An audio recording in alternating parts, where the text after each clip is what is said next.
Today, we're going to be taking a look at display logic rules for various services and how um, you can use those. And then we'll also be looking at, and this will be a bit more exploratory because it's not knowledge that I directly have experience with, um, the pre-filled out request forms that are required for PubMed integration. Um, and that's an oversimplified uh, description of that. But um, we will start with display logic rules and see how much time we end up spending on it. And so display logic rules affect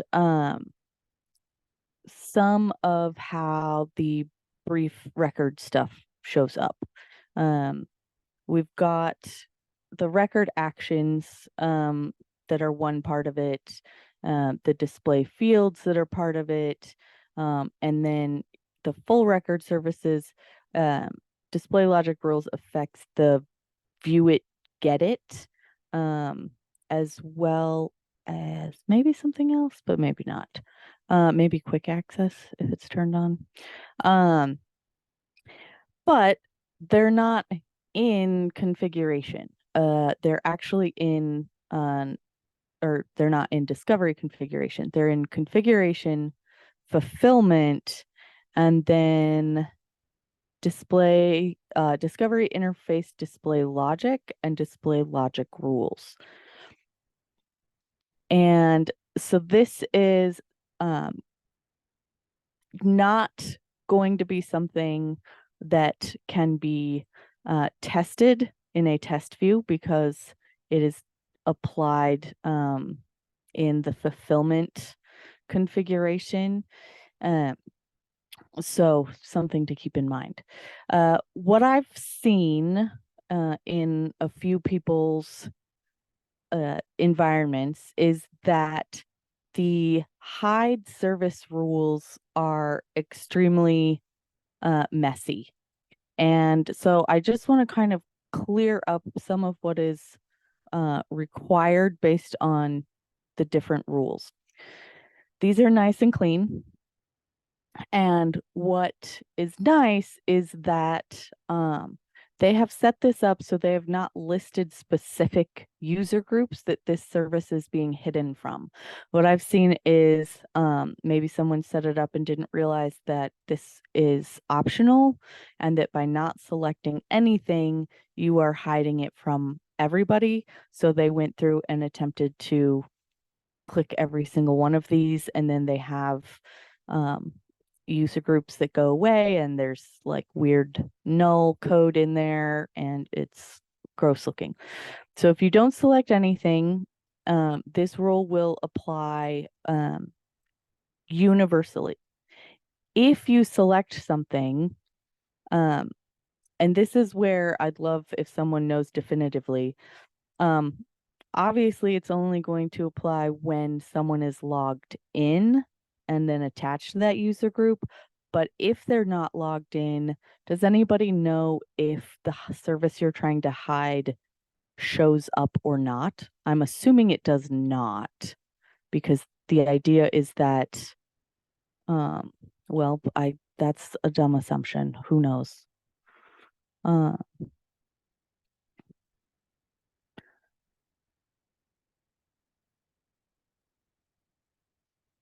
um, I I don't really want to mess with this, but maybe we can mess with something else later. Harley, Yes.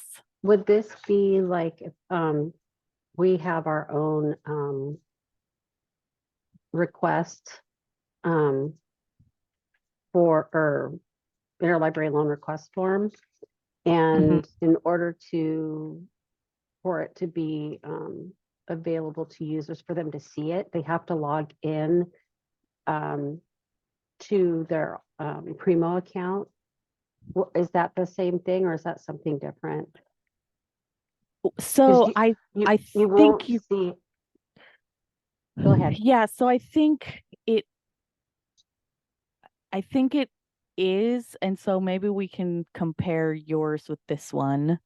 Um, so I think in this case where none are chosen, whether you're logged in or not, purchase request will not show up. Okay. Um, and I think with yours, it is probably that it says, um, like if you are not student, um, faculty or staff, hide.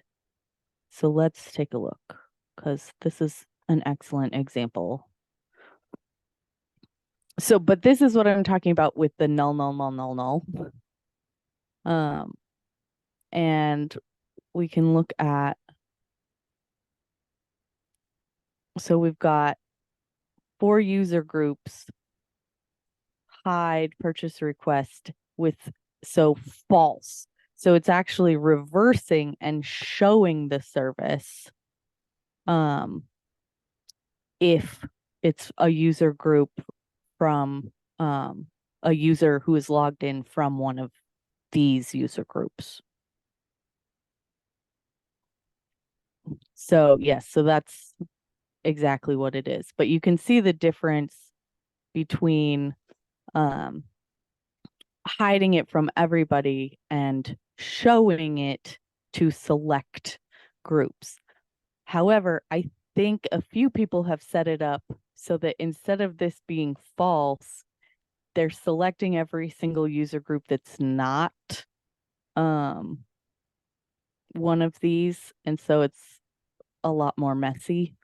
Um, and I'm one so and now look, because I went in to edit and I hit save, the no longer in existence user groups have gotten deleted from that, and it's not all gross looking. So it's nice and clean. So if you have these, um, and you want to just make them look cleaner, all you have to do is open them and resave them to get rid of the no longer existing. So what's interesting, so we have this purchase request, um, and because it's a purchase request, um, it's looking for whether or not the campus the user is on. So this is actually a pretty detailed one. Um, uh-oh, some were inactive and I activated them.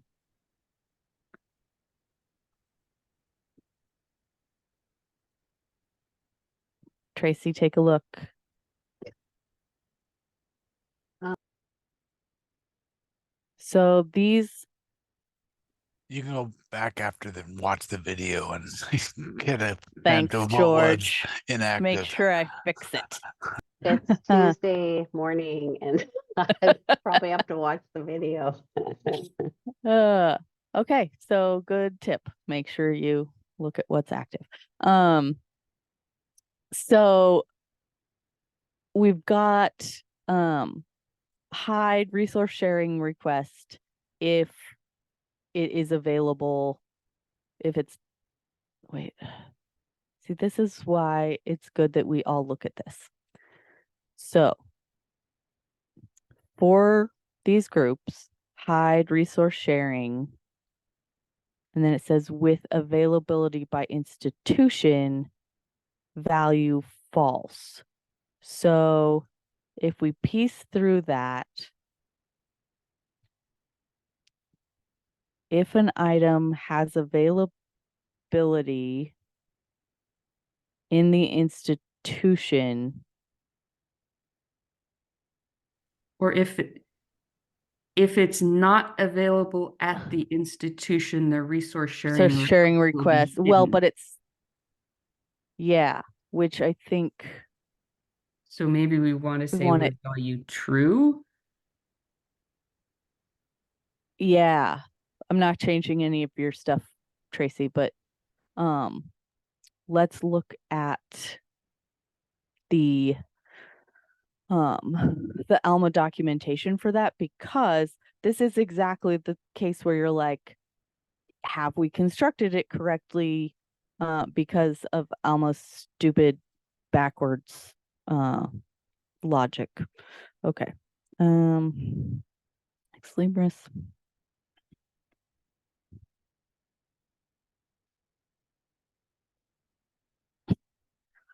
Okay.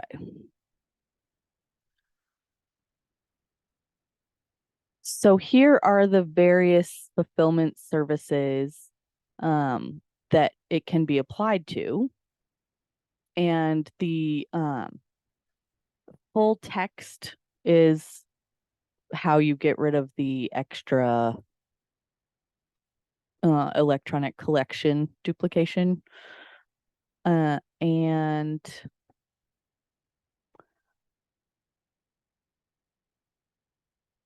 so let's see how it explains the definitions.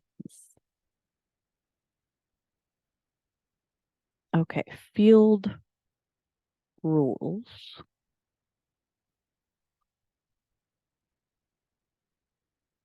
So this is the values that will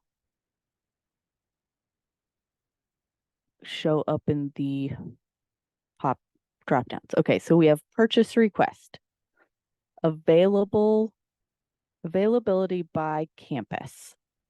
Okay, institution. No purchase request. Resource sharing request is what we want. Resource sharing request, availability by the institution. Select true to hide the service if the resource is available at the institution. Otherwise, select false. So we would want the resource sharing request hidden if it's available at the institution. So it would be true. Tracy, do you want me to save this? Yes, please. And it may have been turned off because people are like, wait, this is not working the way we thought it should work. Now, if we look at this one, it's resource sharing request and it's ownership by institution. So let's see what that one says. So resource sharing request, ownership by institution, select true to hide the service if the resource is owned by the institution. So, Oh, so you've got one option that says if you own it but somebody else is using it, let people submit a request a to get hold it. request, And yeah. you've got one option that says if we own it, we Available. don't care whether it's actually available for people to check out or not. We don't want people to borrow it through ILL. Yes, I think that's because we're looking at ownership versus availability. So if Yeah. it's available, hide resource sharing request. If it's not available, they can submit a request. Versus this one, whether the institution owns it is the parameter. And if they, and this is saying if the institution doesn't own it, and then if service exists, hold request. So I think these two actually got like, oh, thanks, Bobby. So I think these two actually kind of are flipped. So if it's owned by the institution, we wouldn't want them to do a resource sharing request, but we would want them to be able to place a hold. if it's available, they wouldn't need to place a hold necessarily, although they could. And we also wouldn't want them to place a resource sharing request. Does that sound right? Our typically we if we have an item that's on the shelf, then the item cannot be requested, right? But since we are not currently in the campus center library, we are letting students at this time, or faculty, whomever, request it so we can go up and get the books and bring them down to our temporary location. But like I said, typically that would be true. But we don't let them place a Yeah. hold on a book that's already on the shelf. But that's a Right, hold. but you're having to do the holds. You're having to go to the shelves. Yes. So I think And the resource sharing request isn't, it has nothing to do with holds, right? It right, means that would be either- ILL. Yeah, you're getting it through ILL or document delivery if you've got that. And Yes. one more thing is we Mhm. gosh, the resource sharing request, we have our own form. So but then Jennifer goes in and takes care of it. So I'm not 100% sure about this. So I'd have That's to talk well, to and Jen. Bobby said that all of these were disabled. So Okay, we'll disable them again. okay, thank you. But yeah, I think if we were trying to construct this to work the way we're kind of talking through it, and you were using the resource sharing request within Alma, we would want ownership by campus.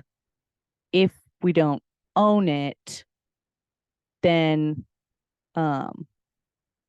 if we own it, so true ownership, then hide resource sharing request. Because you don't want people ILLing it. So I'm gonna turn that one off. This one, if we want to show, if it's available on campus, we want to hide resource sharing request if a hold request can be made.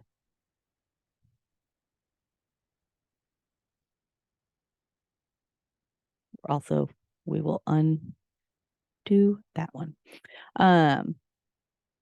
This one says hide resource sharing request if full text exists. So that one probably actually is a like totally legitimate, completely makes sense kind of one. But we will go back to exactly how it was when we found it. And then this one, I think, is another one where if you were using the purchase request option through Alma, you would want to hide that if you already owned it. So we'll also turn that off since it wasn't on. So now, Tracy, if you wanted to turn them on, I think we've got them set up properly, perhaps. Thank you. But you can see how, like it can get a little silly. Now this one, if you want to hide purchase request option regardless, which would supersede this one, I think. But for right now, since this is active and that one's just disabled, it doesn't really matter. But if you wanted to hide purchase requests for everybody regardless, which is going to affect whether they're logged in or not, You don't have to choose user groups. You can just say hide purchase request. Just as we've done here with digitization, representation, quick access, et cetera, et cetera. But this one may have been constructed this way to see kind of how it interacted with these. I'm not quite sure, but this is one of those ones where trying to do it by yourself, you'll tie your brain up in knots. So that was a really good example. Thank you, Tracy, for letting us play in here. The one that came up yesterday, and that it is kind of the one that I'm asked most often about, is the hiding the duplicated e-resource links when you want to activate every single Gale thing so that as much as possible is showing up in Primo, but you also don't want 15 Gale links showing up in the results.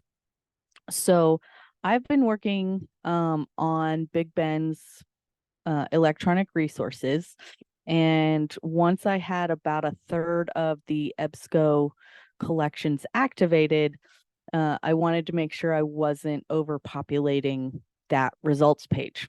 But there will be more that I need to add now. So we'll go ahead and do that.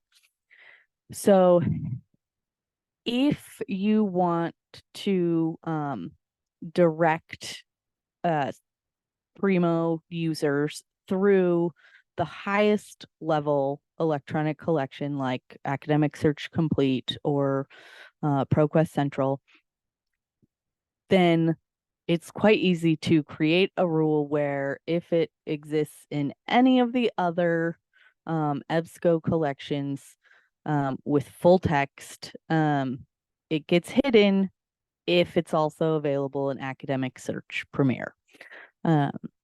So you can see we've got, oh man, this is going to be super fun. I've checked quite a few of those. But okay, so that one and that one. And I know actually that a lot of these are not going to have the same content, but I'm just gonna add anything EBSCO. Oh man.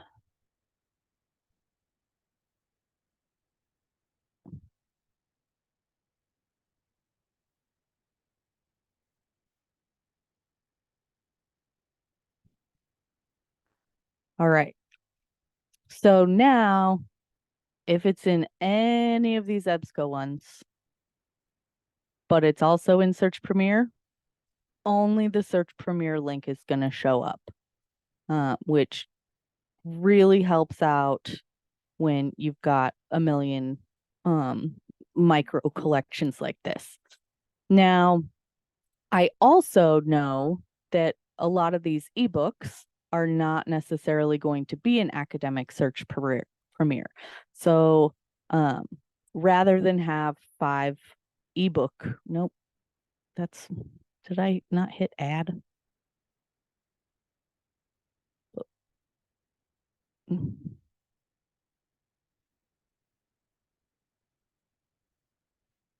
Oh, it duplicated it. How fun.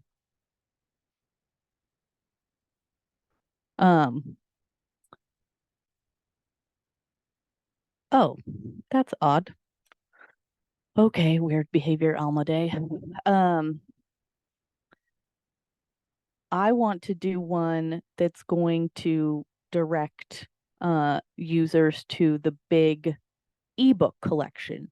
So I'm going to take the ebook collection here, that comprehensive one, and was there one? And I don't think there's a lot of overlap with the reference ebooks. And I'm going to take out Academic Search Premier. I'm going to put in, and I could just look this up.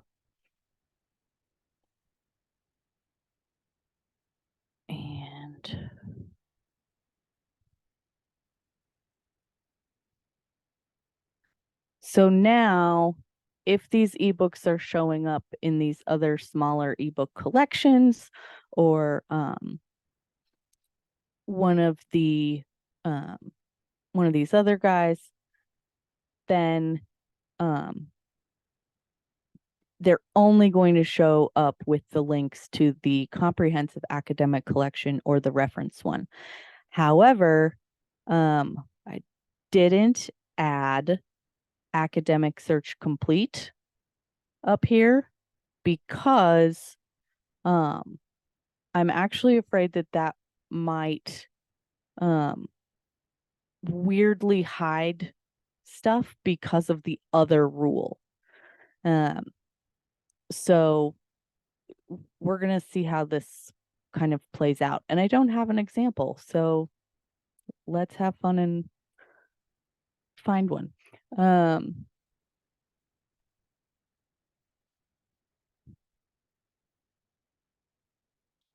Okay. I also know that most of the ProQuest content is not active yet because I haven't gotten there.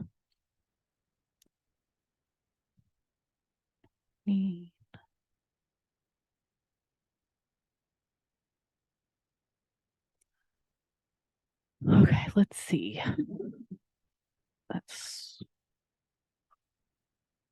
So it is now directing to EBSCOhost eBooks Comprehensive Academic Collection. If I turn off that rule,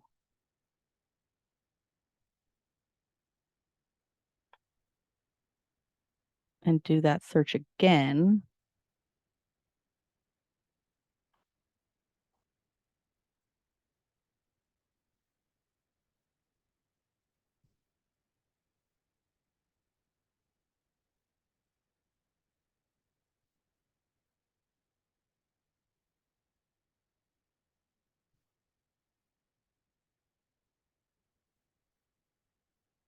okay, well, it's only from one source, so that wasn't a very fun example. Let's go into a database and see if we can't find a better example.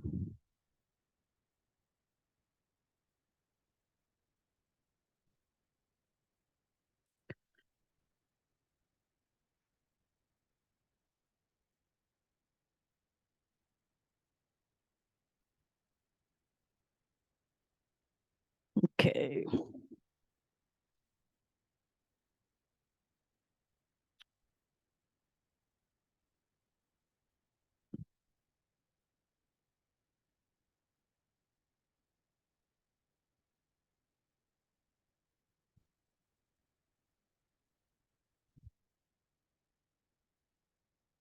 Okay, medical management.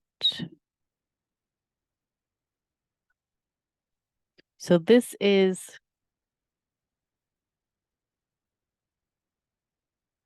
but this is a cool word.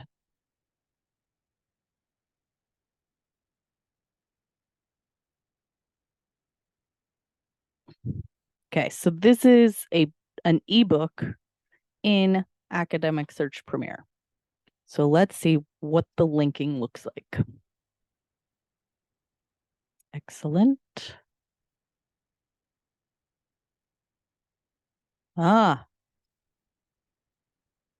So this is not showing up as from EBSCO. It is only showing up from ProQuest. So let's take a look at those rules again. So we want to hide it and show Academic Search Premier. Okay, but it's from Academic Search Premier. We're going to turn this one off and we're going to do that again. See what we can't figure out.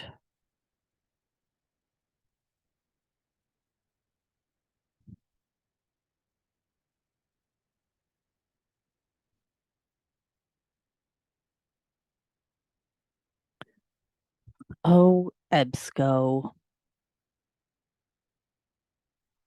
Let's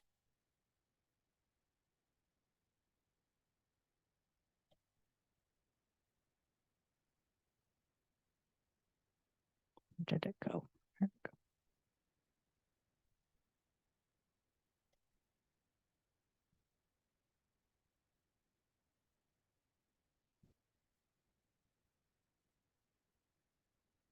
Okay, only one source. However, we know that the chapters are in Academic Search Complete. So let's see. Okay, maybe it's not updating because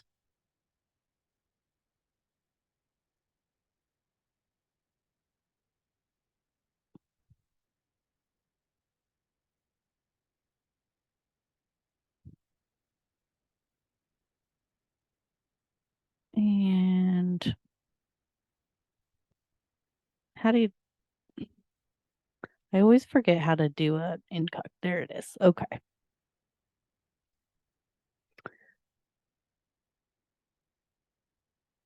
Really want to show the difference.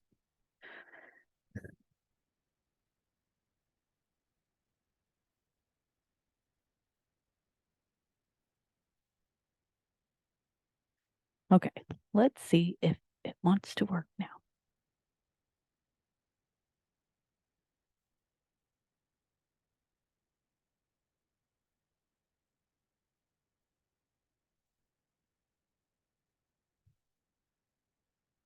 Okay, well, so that's a fun EBSCO indexing problem, probably, because for some reason, even though it's in Academic Search Premier, it is not showing up, even with these aren't listed.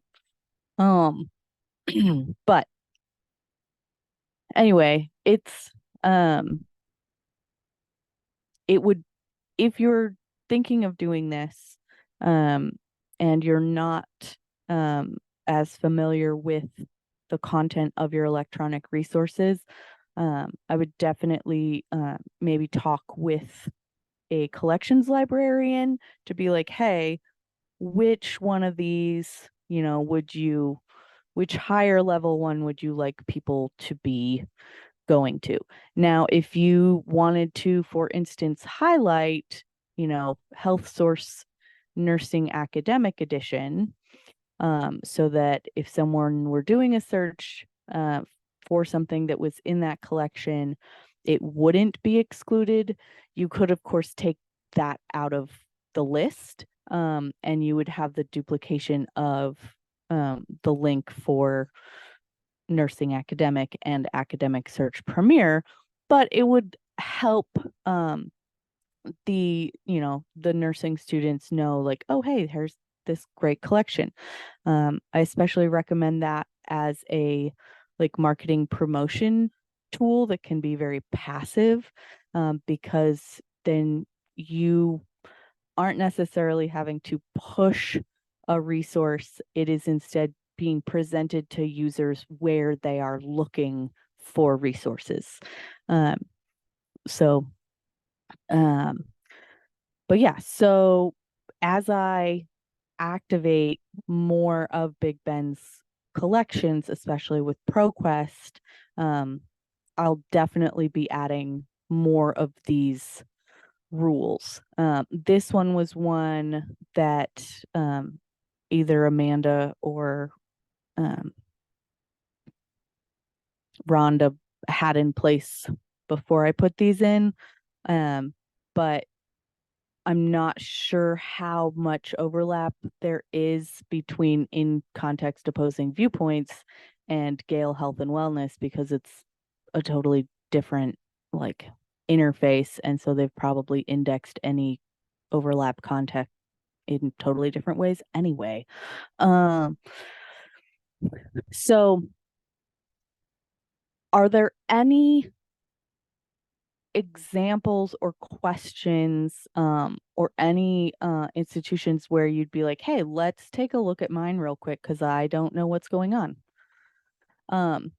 So libkey will not, quote, fix any of this because this affects, so libkey would show up here if it's finding a DOI, and this is affecting the visibility under the view online options. However, if a student sees download PDF, well, they're not going to see that for a book chapter anyway, but if they see download PDF, the likelihood that they're coming in here to deal with all of these links, I think, is reduced.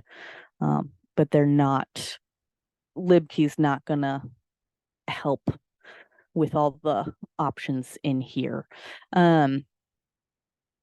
Because even libkey would be showing up here for that.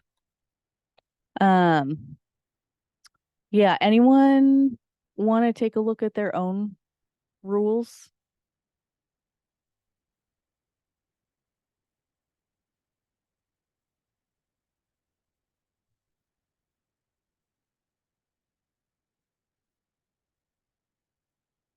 No volunteers? Okay. So then the other thing that I wanted to kind of talk about today and find out who is doing this, because the question came up in regards to libkey, is so apparently and I saved stuff, so I just had to find it. Apparently to do the libkey integration with PubMed, you have to have the automated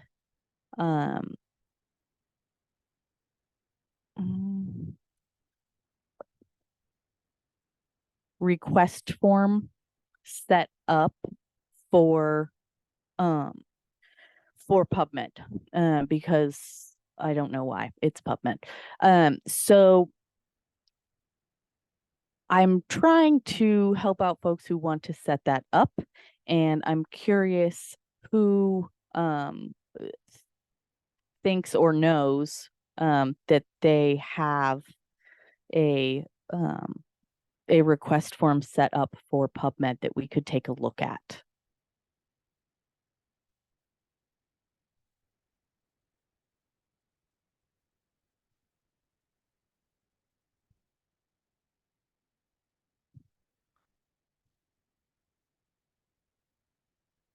Okay, so we'll just explore this one then. So this is the general page for configuring different kinds of request forms. So if you were wanting to, for example, set up digitization requests for local collections, or your purchase requests, this is the top level page. I'll put the link in just in case anyone wants to follow along. And I believe that PubMed is referring to the resource sharing request form, and that once you have this set up, there is some kind of configuration in PubMed that you can like get their info into Alma or vice versa. So this is under config, discovery, get it configuration, and resource sharing request. And then we are going to select customize, enable, in order to enable it. So we're going to go in here, config, discovery. I've already forgotten. Get it configuration. Do I not have it?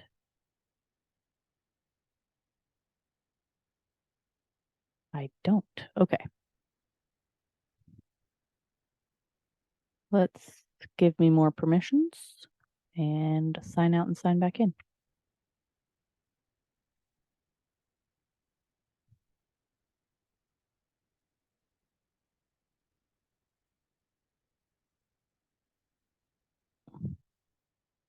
And again, I'm pretty sure since this is within Discovery, it's not something we can do in the sandbox, which really makes me crazy.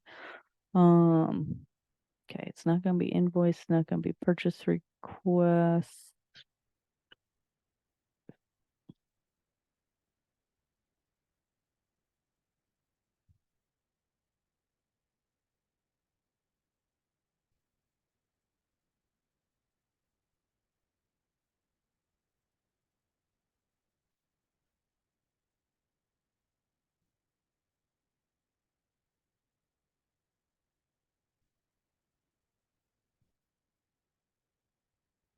Anyone got an idea?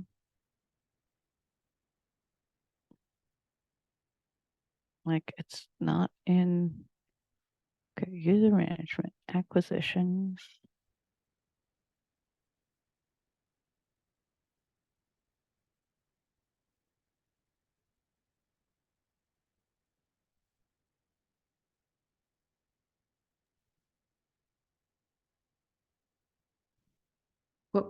What is it that you're trying to do? I got distracted.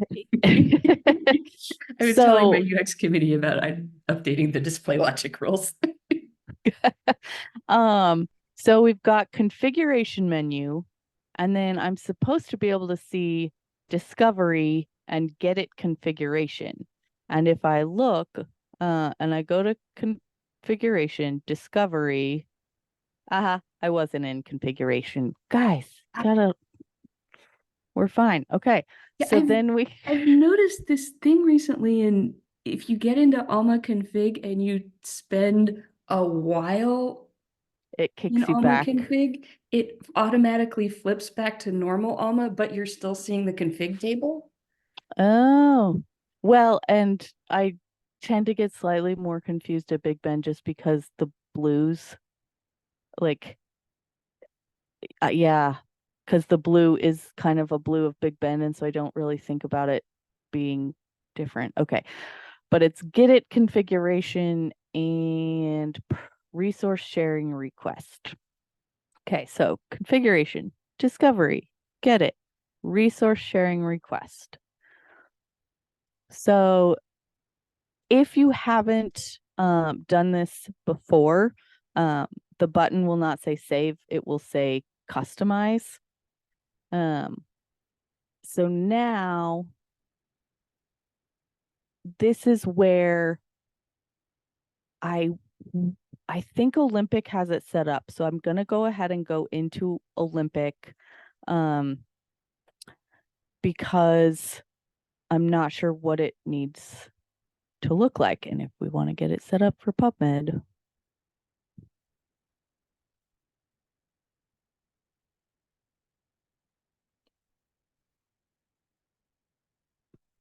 so configuration, discovery, get it, resource sharing request. All right, so Amy has owner and citation type. And owner and citation type. This is for book request. This is for article request. And I'm guessing it's article request that is going to be the one we want to check out for PubMed. So, article title, journal title, author, DOI, publisher, publication date, journal volume issue, and pages to photocopy. So now I would think that the PubMed ID would be one that we would want to make sure we have. And it looks like they've made far fewer of theirs required. Let's do a quick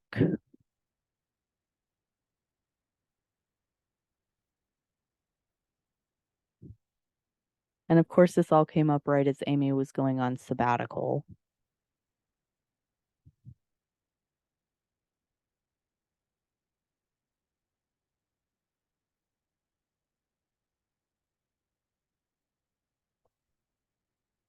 And maybe this is what it actually was talking about needing to be active in order for PubMed to let you put in libkey. Let's see if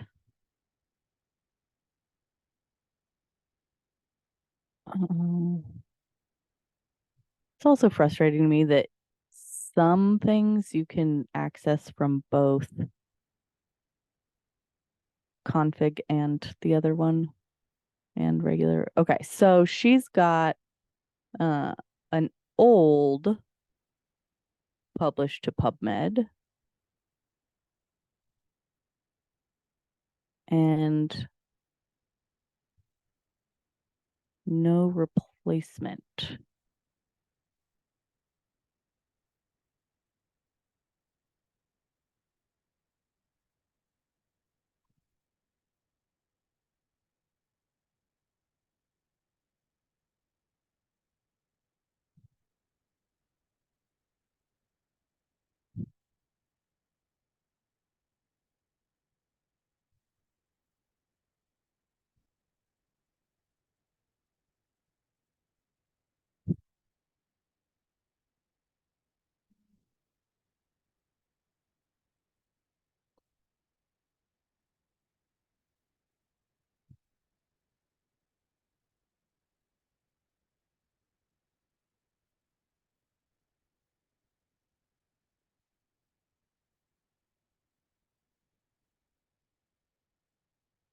Let's see what Illinois has to say.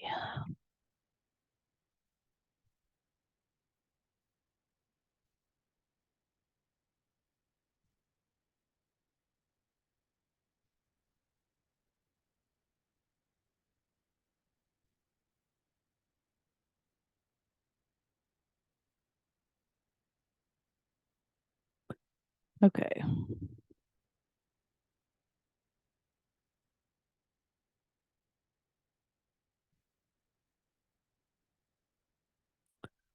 Well, that's not super helpful.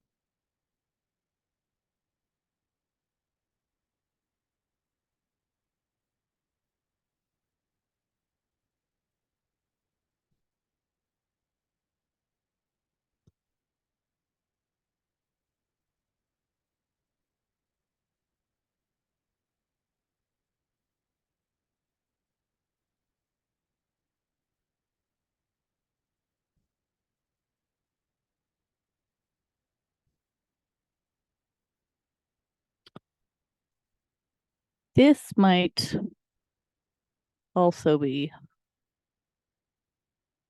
part of it.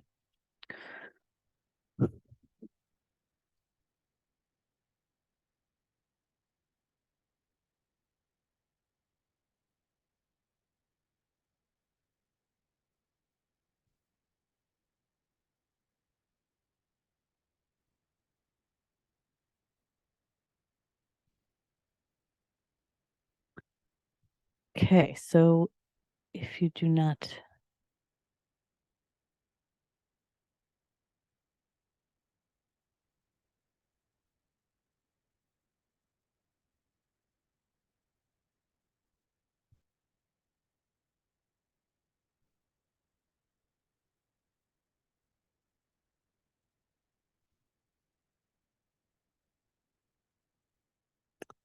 here's the pre-filled ILL form that they were talking about. All right, let's start saving these links in the chat. So here is the using the link out tool. And this is why you need the link out tool to do PubMed. And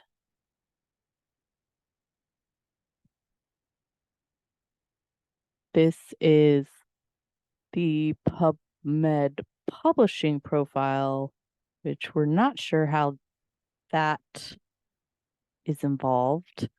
And here's the PubMed API.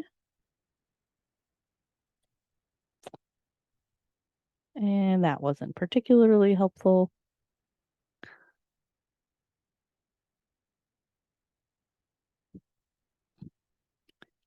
Does anyone have a PubMed account?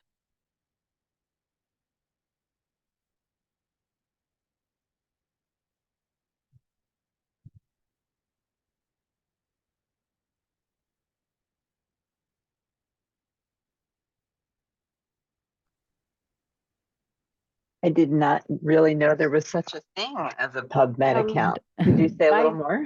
We have a PubMed account at BTC. Do you happen to know the know the login of it so we could like see what it all looks like? Let me look here real quick. Okay. I'm getting my little book here. So. Okay. Oh, and here's the PubMed instructions too. Okay, I have it right here. Okay, I'm gonna stop sharing. Well, why don't you? You want me to type it in or? Yeah, see if you can get there and show us. Oh, okay. Well, just a second here.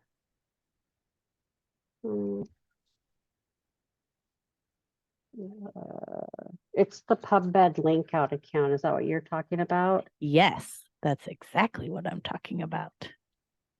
Woohoo! Let's see. And sign in. I don't see that on here. Here okay. is libraries. the. If you have the link, that'd be great. That's it right Yep. there. Okay. This one. And then it says use login. Okay. Yeah. I think I've tried setting this up before and it says once you log in, you go to the NCBI site preferences. I'm not sure which one to go to. The NCBI or the NIH? Hold on. No more login options. There we go. Yeah, so I'm guessing the link out is under NCBI. Okay. Because that's where all of the API key management stuff is. Okay, so the NCBI, is that what you said? Mm-hmm. Okay.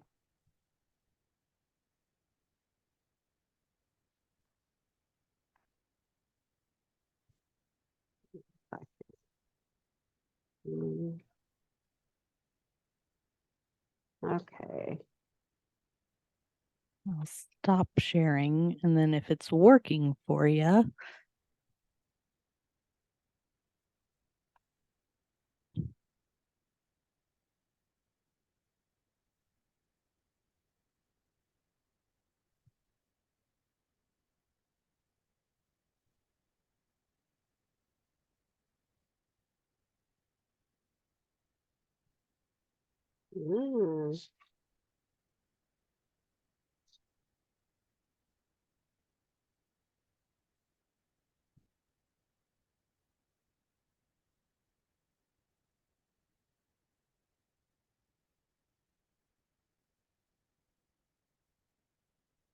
It's not liking my username and password.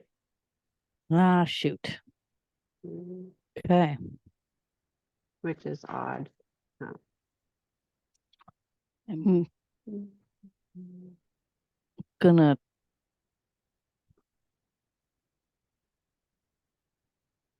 see what I can't. Okay, I was able to create an account. I don't know why, but they let me. And I'm guessing that if here's outside tool link out help. So now that I'm logged in,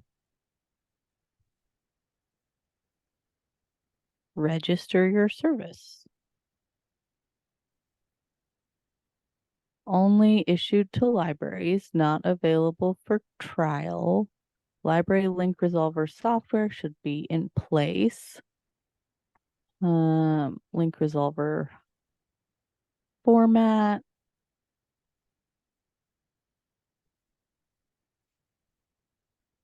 Testing.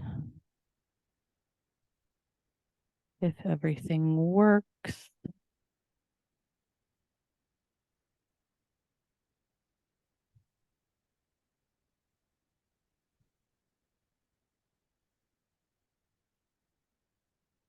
Then they'll let you do this.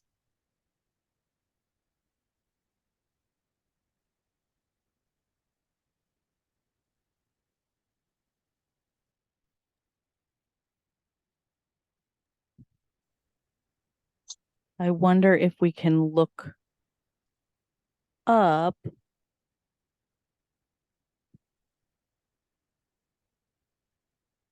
anybody who else has it. Oh, here's a link. This is probably where you need to log in, Tracy. Okay. Let me share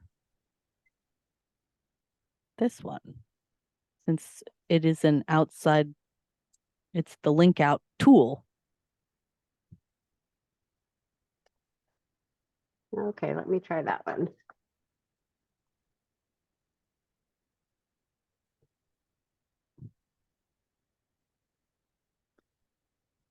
Apologies, it is 11 if you need to head out.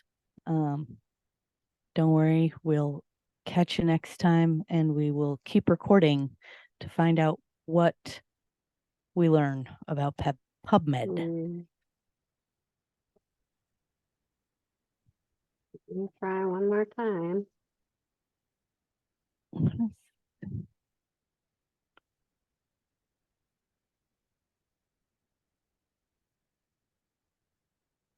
Yeah, it's not, I may need to reset my password, so.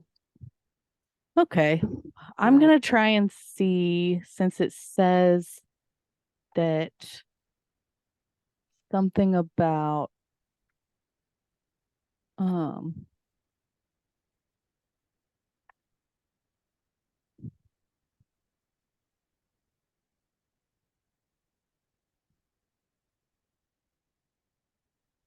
a list of people who are outside tool. So I'm gonna yeah, and Lori, that's what Olympic had too, was that like deprecated one. We can look and see if there's another one in the community.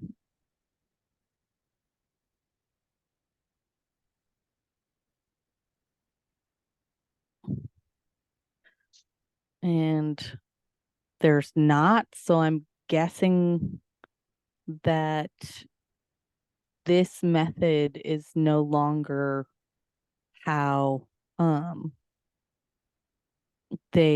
how PubMed is dealing with it. And it's the link out tool, but then did that randomly go to French?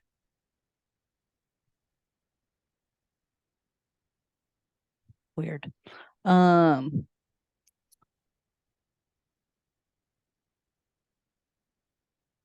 yeah, it's interesting because when was I love that they never tell you when one of these articles was last updated.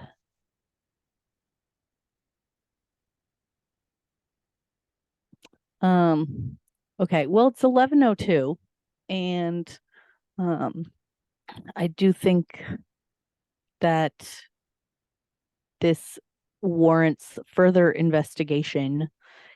So we'll definitely continue to dig, but I hope that the display interface logic uh, stuff was at least helpful, and that it's given you some ideas of how you might want to do a little bit of cleanup for user ease.